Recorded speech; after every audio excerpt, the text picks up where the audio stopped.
خاولینگ ای سرزمینی باستان و دلکشا، سرزمینی چشمسار و سرزمینی خوش هوا، سرزمینی مردمانی خوش زبان و خوش ندا، سرزمینی بانوانی خوش لقا و دلربا. خاولینگ یک گوشه خوشباد و هوای وطن عزیزمان تاجیکستان بوده در مرکز تهجوی شهرک قدیمه مونگ دامن پهن کرده است. این گوشه دیار از زمانهای قدیم با تاریخ بای و باغناوت، طبیعت دلفریب، جوی چشمه‌های مصفا و عارفان دانشمند و بزرگوارانش شهرت بی‌نظیر دارد. این دیار خوشمنظر با باد و هوای فارم، طبیعت افسونکار، گل و سه‌برگ‌های نیسان و آب‌های تشنه‌شکن شفابخشش به اختیار دقت هر یک بیننده را به خود جلب می‌نماید. اگر به تابستان این موضع نظر افکنیم، از دیگر نواحی کلاب تفاوت دارد. چون فصل تابستان در حدود دیگر وادی‌های کلاب اگر فرا رسد، در این گوشه دیار فصل بهار حکم فرمایی می‌کند. تابستانش کوتاه و زمستانش طولانی است. اثنای سیر و گشت و ثبت این برنامه ما از منظره‌های ناتکرار این موضع لذت بردیم. طبیعت افسونکار و منظره‌های جالب این گوشه دیار بسا زیبا و بی‌نظیرند. سر هر یک قدم به گوش صدای بلبلان خوش الهام، زیر باد و هوایش بوی گل و مشک و نسیم سمن به مشام می‌رسد.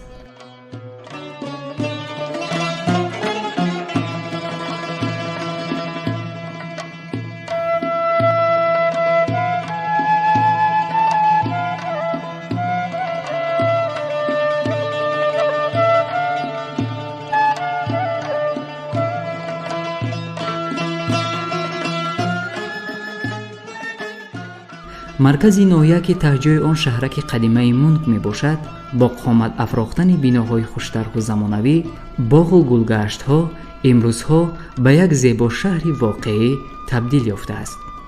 خصوصاً گلگشت جوانان ناحیه با رنگارنگی طبیعت و تبسم های 101 دانه گل راست امروزها دقت مهمانان و پیاده‌گردان را جلب می سازد.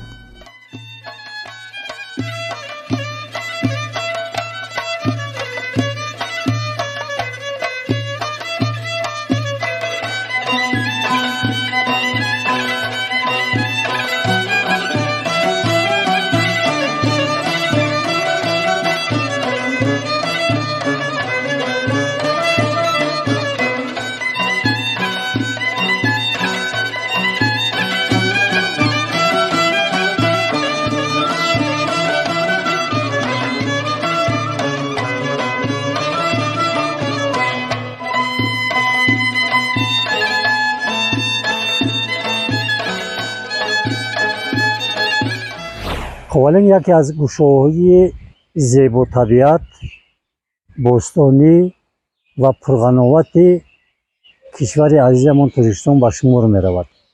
در اینجا یادگاری‌های بسیار قدیمی، یادگاری‌های زمان عصر سنگ، دوره پالئولیت پایان میگن، دوره پالئولیت پایان، پالئولیت میانه، پالئولیت بالا که در تاریخ بسیار مهمند. در اینجا واقع گشتند که عمری بیشتر از میلیون سال را در آغوش خود محفوظ می‌دارند. یکی از همین گوشه‌های قدیم‌ترین آسیای مرکزی کلدره نوعه خاولینگ به شمار می‌رود که در کلدره نوعه خاولینگ قریب 30 قبت خاک موجود است و از قبط 11 و 12 باششگاهی پیدا کرده شده است که یادگاری‌های همین با زمان پالئولیتیک پایان تعلق دارند و عمری بیشتر از میلیون ساله در آغوش خود محفوظ می‌دارند و خوشبختانه کتاب‌های درسی مکتب میانه و مکتب عالی هم از همینجا آغاز می‌یابد. اگر مجموع در خوالینگ 43 قوت خاک باشد، اول 48 قوت می‌گفتند، 43 قوت خاک قبول شده است در این، در خانقای سواداره 27 قوت خاک معلوم است و در اونجا از قوت‌های بالایی بسیار بازیافته شدند. خصوصا هر سال تمام علمای دنیا همه در ساحه گیولوژی و همه در ساحه آرکئولوژی و دیگر علم‌های دیگر در اینجا آموخته میشوند. اکسپدیسیون کالیفرنیا از 12 دولت دنیا در اینجا هفتیاتون میگذراندند. امسال باشد الکی از 4 دولت دنیا، از دانیا، دانشگاه تکنیکی دانیا، از اکادمی انستیتوت گئوگرافیا و انستیتوت باستانشناسی سیبری، اکادمی علم‌های روسیه، از جمهوری چین، پژوهشگاه تاریخ باستانشناسی مردم‌شناسی، اکادمی علم‌های اکادمی ملی علم تاجیکستان در اینجا مشغول آموزش جستجو و تحقیقات هستند و بسیار علم‌های مختلف هم در اینجا نتیجه خوب به دست آمده شده است. خوالینگ بغیر از کلدره، بغیر از خانق‌های زیاداره باز دیگر باششگاه دارد. مثلا آب مزار، باششگاه لاهوتی 1 2 3. امسال خوشبختانه باششگاه لاهوتی 4 از قبط 5 و 6 خاک پیدا شده است که در علم یک نویگری است.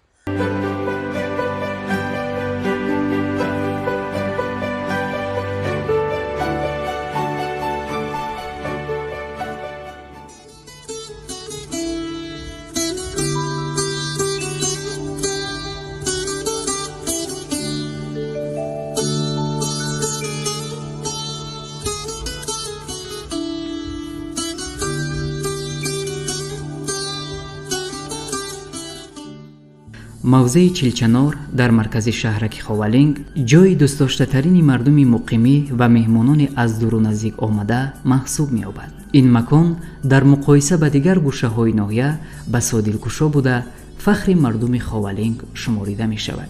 کسی عمیق گفته نمی تواند که این چنارهای عظیم پیکر متعلق به کدام عصرند.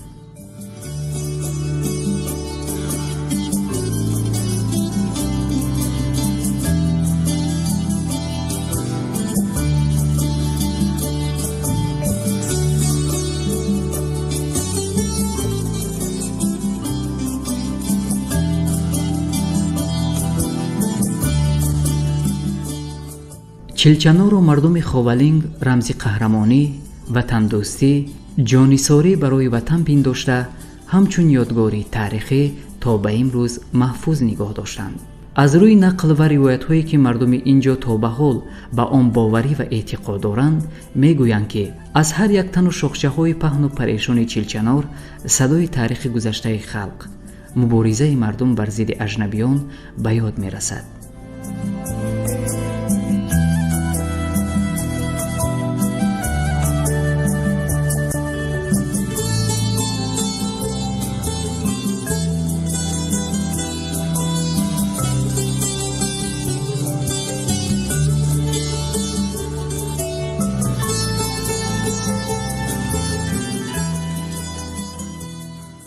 خیلی که از دلیل های به دست آورده اکادمیک بارتول که در سال 1925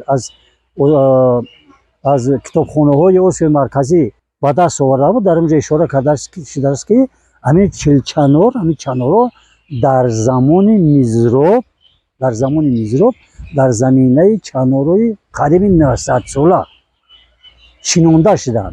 من آزم چنارهایی که ما در گیجه این در زمان میزراب شنونده شدند و در اطراف همین چنارهایی هستند که در زمانش 900 ساله است. زمان حکمرانی میزراب در ختلون زمین 1841 تا 1854 است. بعد این سلاله تا 1870 دوام میکنند و انا همه زمان همین چنارها مونده است.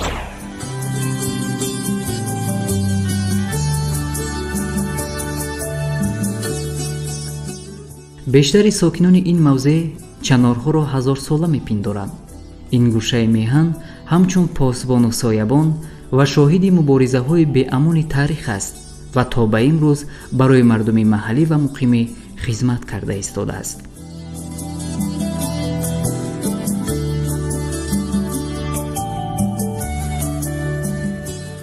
мувофиқ гуфтаи академик бартол, дар яке аз набардҳо 40 ҷавон вафот кардааст, шаҳид шудааст аз ҳамин аскари мизроб ҳокими хатлон ва ба хотири ҳамин 40 ҷавон ҳамин 40 чанор шинонда иштагӣ аст. ҳамин 40 чанор ҷои истироҳат, яке аз инфраструктураҳои саёҳӣ ҳам гӯем агар хато намекунем. ҳаминҷа маркази тарғибот дар замонашам будааст. дар давраи инқилоб ҳам дар ҳаминҷа маркази тарғиботӣ, дар ҳаминҷа катҳо буданд, чойхона буданд. аз тамоми гӯшаву кандор, на танҳо аз ҳудуди Ховалинг, ман Муъминобод, аз Тавилдараву Дарвозу ин тараф, аз тарафи Овигарму Ҳишору инҷа бозори Калон ки дошт, дар ҳаминҷа миён маркази тарғибот ҳисоб буд. чой нӯшида дар ҳаминҷаву ана дар фалон ҷане хел шид, дар инҷа хел шид, ҳамин соҳбат мекарданд. восе ҳамин наздикии ҳамин Чилчанору тарафтар бозори Калони Ховалинг буд. на танҳо замони восе, пеш аз инам, баъд аз инам ҳамин хел мусафедо масалан аз дигар гӯшаҳо қишлоқҳо чӣ хеле ман ишора кардам, инҷа омада шишта соҳбат мекарданд.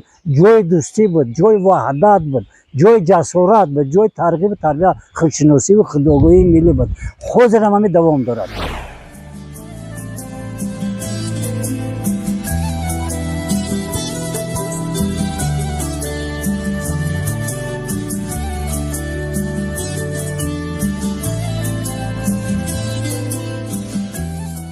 ховалингам эй диёри номдор, аз ту дорам дар ду олам ифтихор. эй диёри сабзрӯву сабзбор, боғи ирам дар канорат чилчанор.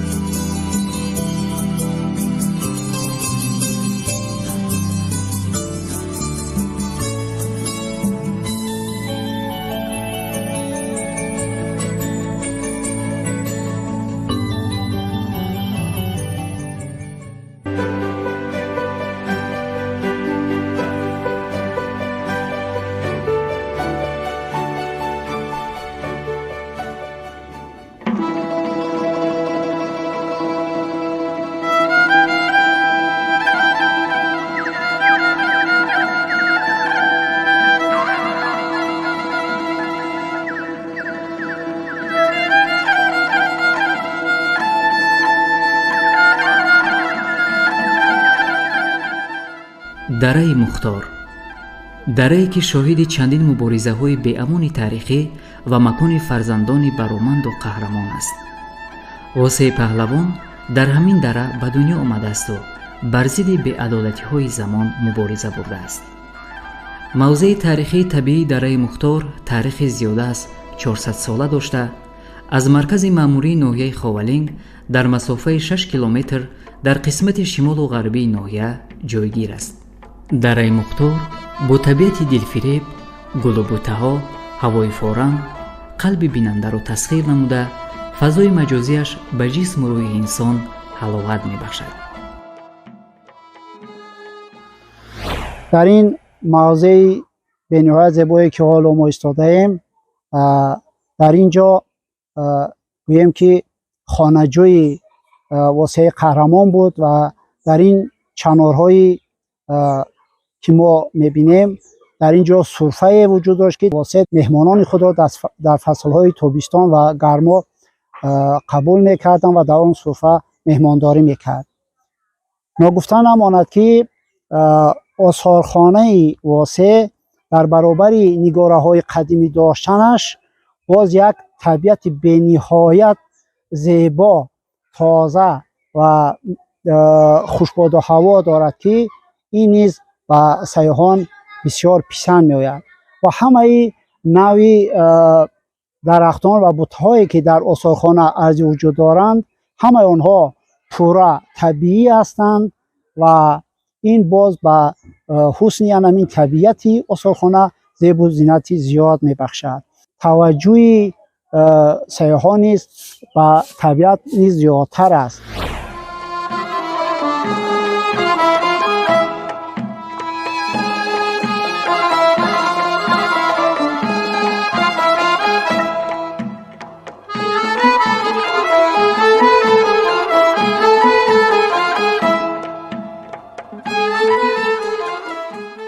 замони ворид шудан ба ин макон худ эҳсос менамоӣ ки ба оғӯши табиати сеҳрангез ворид шуда истодаӣ. дараи мазкурро аз ду тараф баландиҳои зебое иҳота намудааст ки ҷамолаш беназир аст. худи дара дар қалби теппаҳои сабзпӯш ҷойгир шудааст ки бо гулу бутаҳои зебо, табиати дилфиреб, дарахтони шаҳдбораш писанди ҳар як бинанда мегардад.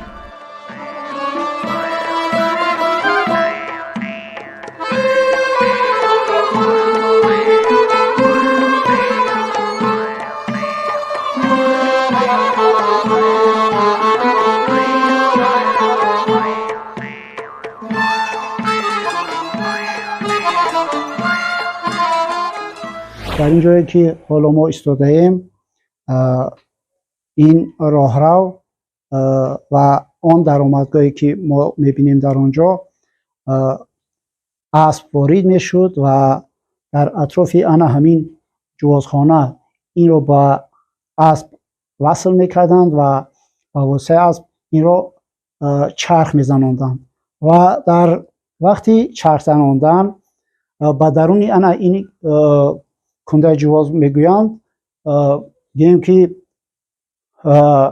رسانه‌های روغن دهنده انداخته میشد و در نتیجه گردش خوردن اسب با این چوب و رستنی فشار آورده روغن وی رو جدا میکرد. واسه روغن از این تیار شده رو با بازارهای همین گرد و اطراف خاورین و سودا میبرآورد و مردم از او استفاده میبردند و در برابر این از زمینهای مردمی گرد اطراف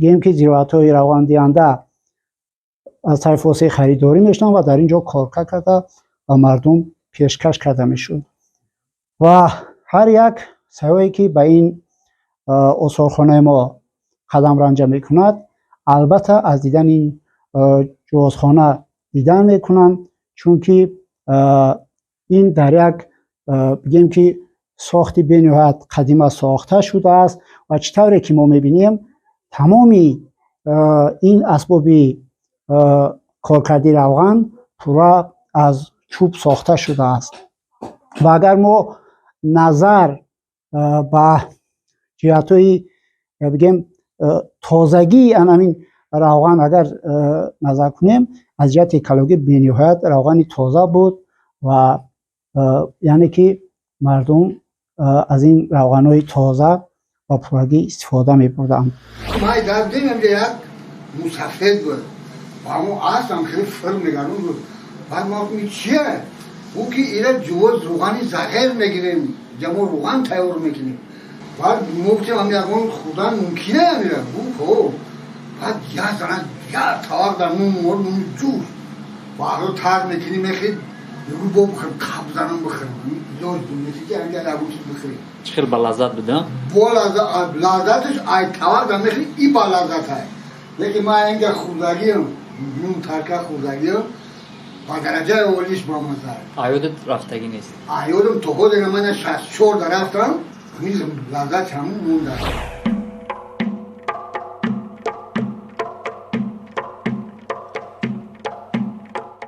бо назардошти арҷгузорӣ ба хизматҳои арзанда дар роҳи меҳанпарастӣ, озодихоҳии фарзандони фарзонаи тоҷик бо қарори ҳукумати ҷумҳурии тоҷикистон аз 25 сентябри соли 2015 дар пойгаҳи мавзеи таърихи табиӣ дараи мухтор осорхона мамнунгоҳи ҷумҳуриявӣ ба номи восе таъсис дода шуд. муассисаи мазкур аз осорхонаи таърихи фарҳангӣ, ҷозхона, боқимондаҳои хонаи восе, чинорҳои чандин асра, дастниҳоли восеи қаҳрамон, дарахти сада, чашмаи мусаффои чирак ва мавзеи нотакрори табиӣ иборат аст.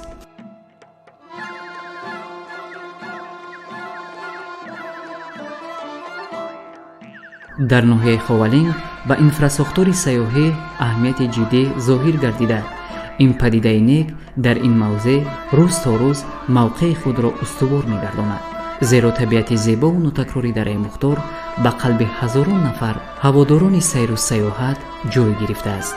имрӯзҳо дар дараи Мухтор сайёҳону меҳмонони дохилу хориҷ зиёданду мавзеи мазкурро макони фароғату истироҳати худ қарор додаанд, зеро дара дар фасли гармои тобистон бо ҳавои мӯътадили худ ба мақсад мувофиқ аст.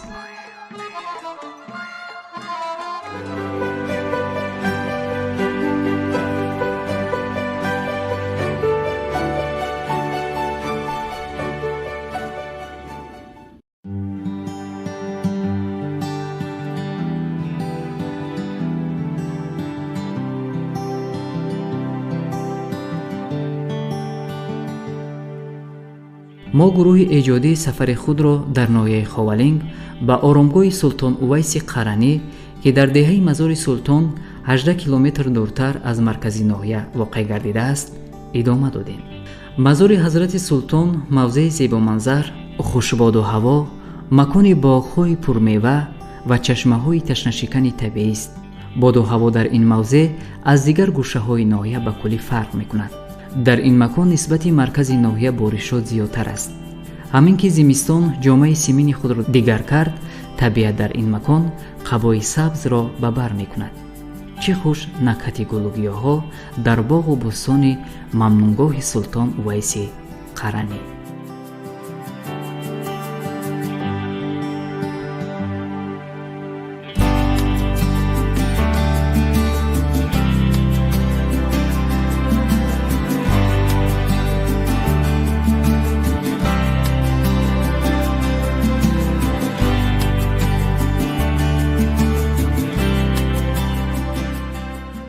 мамнунгоҳ гӯшаест, ки дар он ҳазрати Султон Увайси Қаранӣ сарои дигари худро интихоб кард ва имрӯзҳо турбати ӯ зиёратгоҳи меҳмонону ҷаҳонгардон гардида, ҳамасола ба ин макон ҳазорон ашхос омада китоби хотироти худро ғанӣ мегардонанд.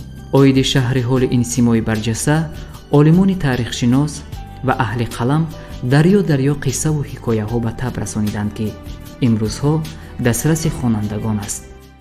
аз дуои модар ба ин мартаба мераса, ки ба як ривояте ки вақте ки модаршон бемора об мега, мега ки модарша хоб будаги, косара дар кафи дастш мегира, ай намози хифтан то субҳи содиқа дар болои сари модараш места, ки яке модарам дубора об нага таъхир кунад.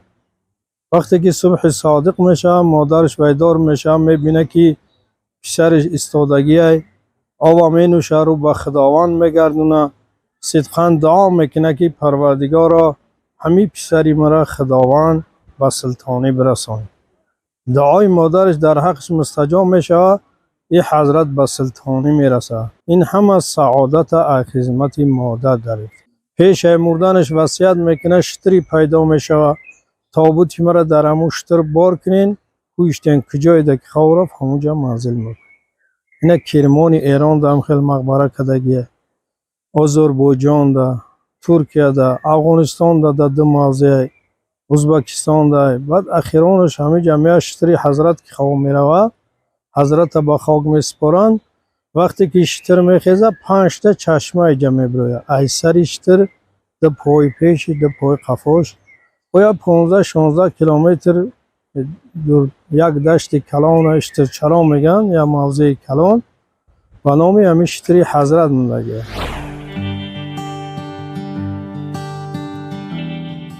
зиндагиномаи ҳазрати Султон Увайси Қаранӣ барои ҳар як фард равшании ҳаёт, ҳидоятгари роҳи ростиву накӯкорӣ, эҳтироми баланд ба волидайн мебошад, ки барои хурду бузург сабақи зиндагист.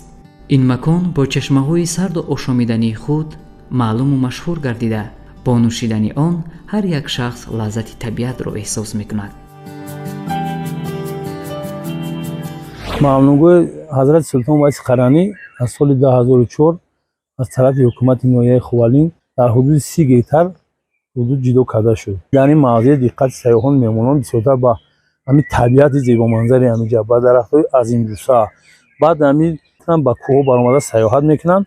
اینا سال گذشته 38000 سیاح وارد اینجا شد که 95 نفرش خارجی بود. بسیار خارجی و خمی هم با ما معلم زبان انگلیسی داریم که ترجمه میکنه، قطعی هم و بخری میکنه. این مدت 2 سال شد که 3 نمود مهمانخانه بنیاد گردید که مردم میتوانند از این مهمانخانه استفاده برن. از ساعت 6 سحر ما قبول میکنیم تا 6 بیگاه استراحت میشینن یا پلچو میگن سلقینی ده تماشا میکنن. از 6 بیگاه کسی که اگر خواهش داشته باشد با مهمانخانه وارد میشه.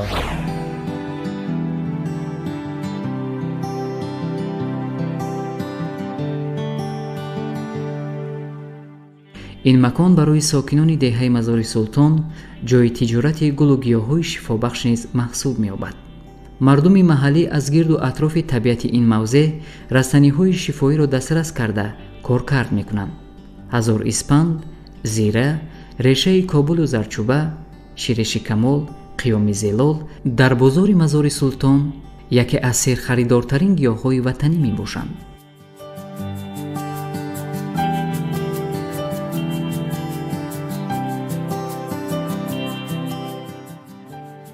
در ممنونگاه برای جلب سیاحان و ساکنان مهمانخانه‌های طرح نو و زمانوی قامت افراخته امروزها با حجره‌های تازه و آراسته آماده قبول مراجعت کنندگان میباشند.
این بود از 3 حصه موضع زیبای دیار خوالینگ که خود از نزدیک دیده و بهر شما پیشکش نمودیم. خوالینگ باز در خود هزارها رازهای ناگشوده دارد که ما نمیتوانیم در یک برنامه کوتاه تلویزیونی آن را جای نماییم. در برنامه‌های منبعد ما کوشش می‌نماییم که اسرارهای ناگشوده این ناحیه باستانی را به شما آشکار سازیم.